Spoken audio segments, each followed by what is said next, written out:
திருவஹீந்திரபுரத்திலே சுவாமி தேசிகன் ஆராதித்த எம்பெருமானே ஔஷதகிரி மலைமேல் எழுந்தருளியுள்ளான். வடமொழி வேதத்தை கொண்டு ஸ்ரீ வேதாந்த தேசிகன் இயற்றிய ஸ்தோத்திரங்களிலே முதன்மையானது ஹயக்ரீவர் ஸ்தோத்திரம்.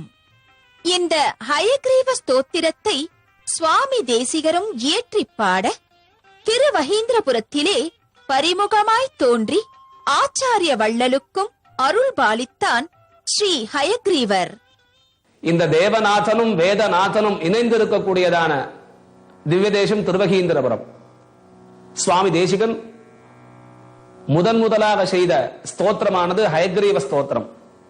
லக்ஷ்மி ஹயக்ரீவரை நாம் அனுசந்தானம் உபாசிக்கும் பொழுது கல்வியினாலும், கல்வியே செல்வம், ஏனென்றால் வித்வான் சர்வத்திர பூஜ்யதே, மற்ற செல்வங்கள் நாம் செலவழிக்க அது குறைந்து கொண்டே போகும்.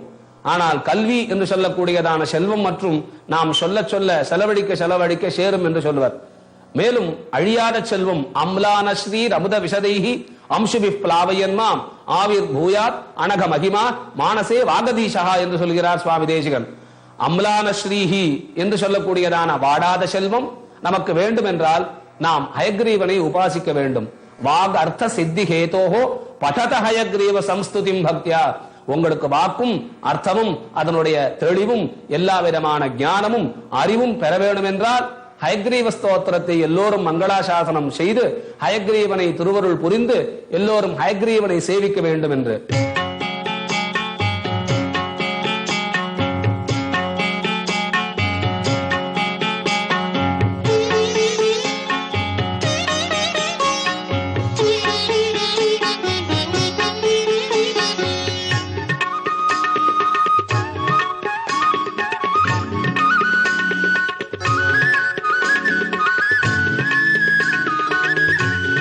மாடமா மயிலையிலே அமைந்திருக்கும் ஸ்ரீ ஸ்ரீனிவாச பெருமாள் தேவஸ்தானத்தில் லக்ஷ்மி ஹயக்ரீவரும் எழுந்தருளியுள்ளார். இந்த பரிமுகனுக்கு பலவித உபச்சாரங்களுடன் நடக்கும் நீராட்டத்தை தரிசித்துக் கொண்டே ஸ்ரீ ஹயக்ரீவ ஸ்தோத்திரத்தின் பொருளை காண்போம். துஷாராத்ரி சமச்சாயம் துளசீதாமபூஷணம் துரங்கம முகம் வந்தே துங்கசாரஸ்வதப்ரதம் ஞானானந்தமயம் தேவம் நிர்மலஸ்படிகாக்ருதிம் ஆதாரம் சர்வ வித்யானாம் ஹயக்ரீவமுபாஸ்மஹே. சுவாமி தேசிகன் இயற்றிய ஹயக்ரீவ ஸ்தோத்திரம் 33 ஸ்லோகங்கள் கொண்டது. வேதங்கள், உபனிஷதங்கள், பிரம்மசூத்திரங்கள் ஆகியவற்றின் சாராம்சத்தை கொண்டு ஹயக்ரீவ ஸ்தோத்திரத்தை இயற்றினார் சுவாமி தேசிகன். தேவன், தேவாதிதேவன், தேவநாதன், தேவராஜன், தேவநாயகன் என போற்றப்படுபவனே ஹயக்ரீவர். சமாஹாரஸ்ஸாம் நாம் பிரதிபதமிருச்சாம் தாமயஜுஷாம் லஜப் பிரத்யூகானாம் லஹரி விததிர்போத ஜலதேஹ. எப்படி திருப்பாணாழ்வார் தன்னுடைய அமலநாதிபிரான் பிரபந்தத்திலே அமலன், விமலன், நிர்மலன் என உரைத்தாரோ அதன்படியே சுவாமி தேசிகனும் கல்யாண குணங்கள் பொருந்திய தோஷமற்ற ஸ்படிகம் போன்ற வெண்ணிறத் தன்மையுடன் அவதரித்த ஹயக்ரீவனை, அனைத்து வித்தைகளுக்கும் ஆதாரமாய் இருப்பவனை போற்றுகிறார். நமது குழந்தைகளின் வித்யாரம்பத்திற்கு பிரார்த்தனை செய்ய வல்லது சுவாமி தேசிகன் இயற்றிய ஸ்ரீ ஹயக்ரீவ ஸ்தோத்திரம். அனுதினமும் மாணவர்கள் உரைக்க வேண்டிய மகா மந்திரம் ஸ்ரீ ஹயக்ரீவ ஸ்தோத்திரம். அம்லான ஸ்ரீரமிருத விஷதைரம்சுபிப் ப்ளாவயன் மாம் ஆவிர்பூஜாதனக மகிமா மானசே வாகதீஷः व्याख्यामुद्राम् करसरसिजैः पुस्तकम् शङ्खचक्रे बिभ्रद्भिन्नस्फटिकरुचिरे पुण्डरीके निषण्णः अम्लानः श्रीरमृतविशदैरंशिभिः प्लावयन् माम् आविर्भूयाधनगमहिमा मानसे वागधीशः वागर्थसिद्धिहेतोः पठत हयग्रीव संस्तुतिम् भक्त्या कवितार्किक केसरिणा वेङ्कटनाथेन विरचितामेताम् वागर्थसिद्धिहेतोः पठत हयग्रीव संस्तुतिम् भक्त्या कवितार्किककेसरिणा वेङ्कटनाथेन विरचितामेताम् कवितार्किकसिंहाय कल्याणगुणशालिने श्रीमते वेङ्कटेशाय वेदान्तगुरवे नमः. ஆவணி மாத திருவோண நன்னாளில் ஸ்ரீ ஹயக்ரீவனாய் அவதரித்த சர்வ வாகீஸ்வரனை, சர்வ வேதமயனை, வித்யா முதல்வனை வணங்கி நிற்கிறோம். நாரத மகரிஷி ஸ்ரீ ரங்கநாதனின் புகழை பாடும்போது அஸ்வ சிரசே நமக என்கிறார். மதுசூதனன் என்ற திருப்பெயருக்கு பொருத்தமானவன் திருவரங்கத்து நம்பெருமாள் என்று தன்னுடைய ஸ்ரீரங்கராஜ ஸ்தவத்திலே குறிப்பிடுகின்றார் ஸ்ரீ பராசர பட்டர். அந்த நம்பெருமாளே அத்யயன உற்சவத்திலே மோகினி அலங்காரத்துடன் காட்சி தருகின்றான். தேவர்களுக்கு அமுது அளிக்க பெண்ணாகி நின்ற பெருமான் இவன். நான்முக கடவுளுக்கு வேதத்தை கொடுத்து இருண்ட இவ்வுலகை காக்க விளக்கொளியாய் நின்றவனே ஸ்ரீமன் நாராயணன்.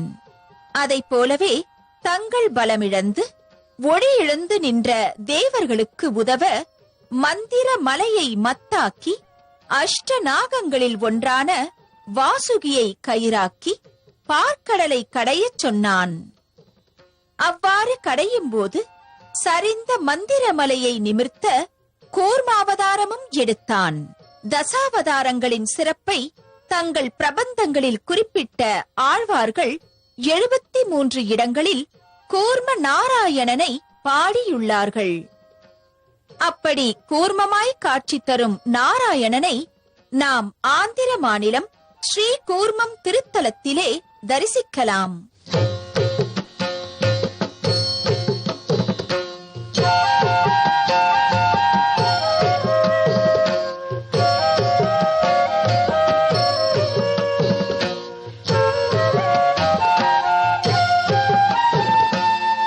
ஆந்திர மாநிலம் ஸ்ரீகாகுளம் அருகே அமைந்துள்ளது ஸ்ரீ கூர்மம் திருத்தலம்.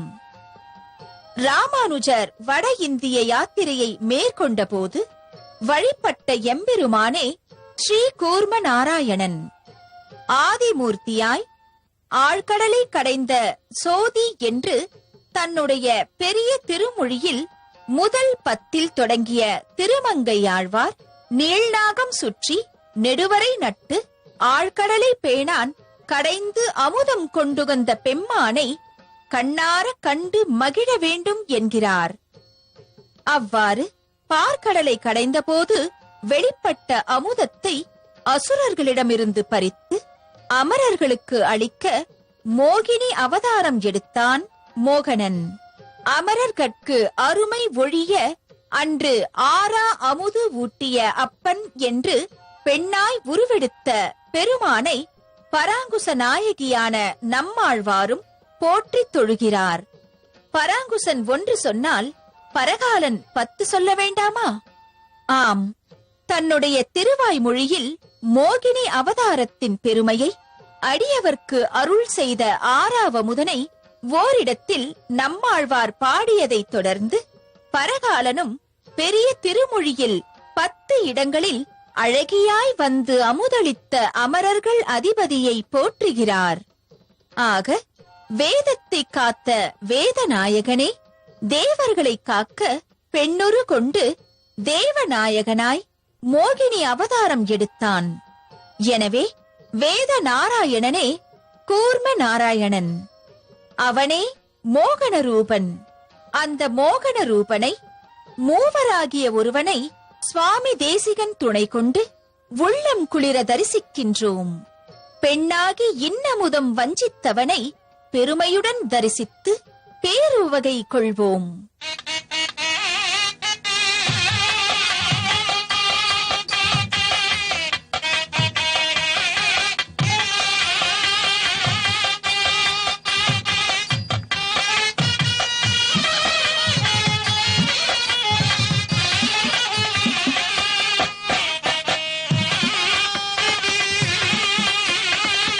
ஞானத்தை அருளிய அயக்ரீவனை தரிசித்த நாம் ஞானப்பிரானை தரிசிக்க காத்திருப்போம்.